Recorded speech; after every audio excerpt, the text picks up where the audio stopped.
Okay, good afternoon, my name's Ben. I work here at the Hummingbird Kitchen Chapel Allerton. Today I'm presenting a cocktail called Cloud 9.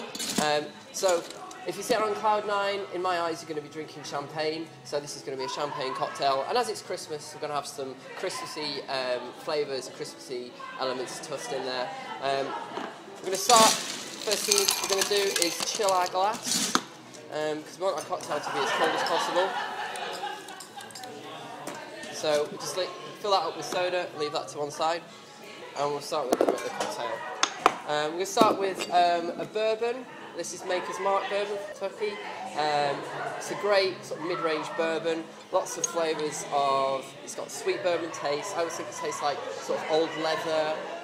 It's quite robust, but definitely got sweet notes in it, which work quite well with the champagne.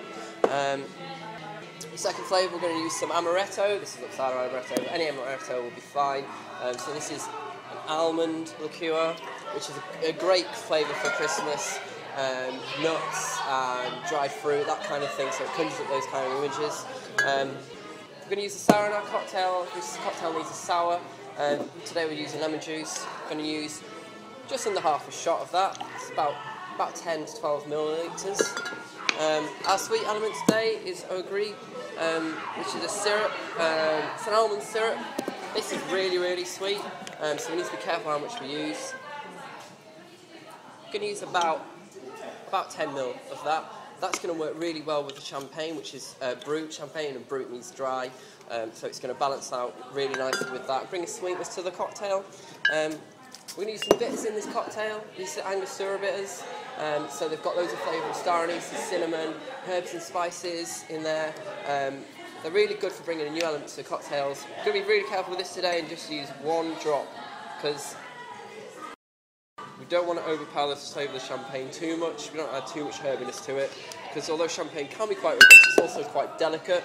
Now we've got all our ingredients in there, we're just going to give it a shake up with some fresh ice.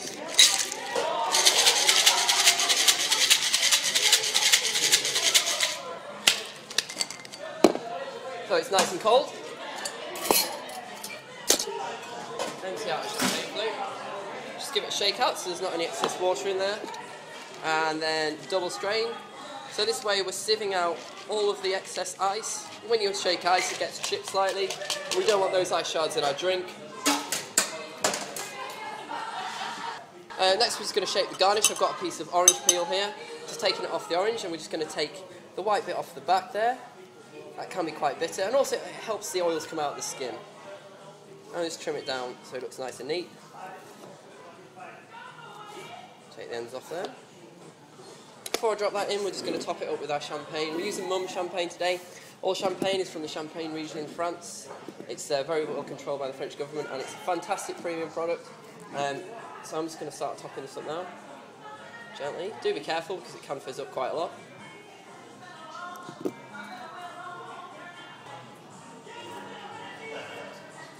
Especially when you just open the bottle. And Mum does tend to be one of those champagnes that can be quite lively.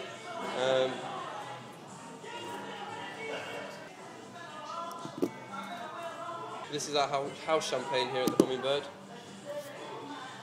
Just going to give it. Put a straw in there, that'll just help the bubbles go down a bit quicker. And if you really need them to go down awfully quick, literally a drop of vodka will just make them all dissipate instantly. Just top that up there.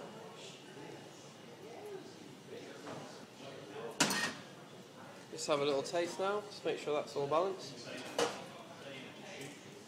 Which it is. Not too sour, not too sweet, perfect balance in between, works really well with the champagne. Just going to finish this off now. Going to wring out our orange peel, so we're trying to get the oils out from the peel.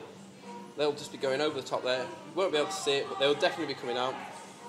And as you can see, I'm just coiling it now. Just going to rub that around the top, so you get a bit of the taste once you when you drink from the glass. Just delicately leave it there and present it to the customer. There we have it on Cloud 9.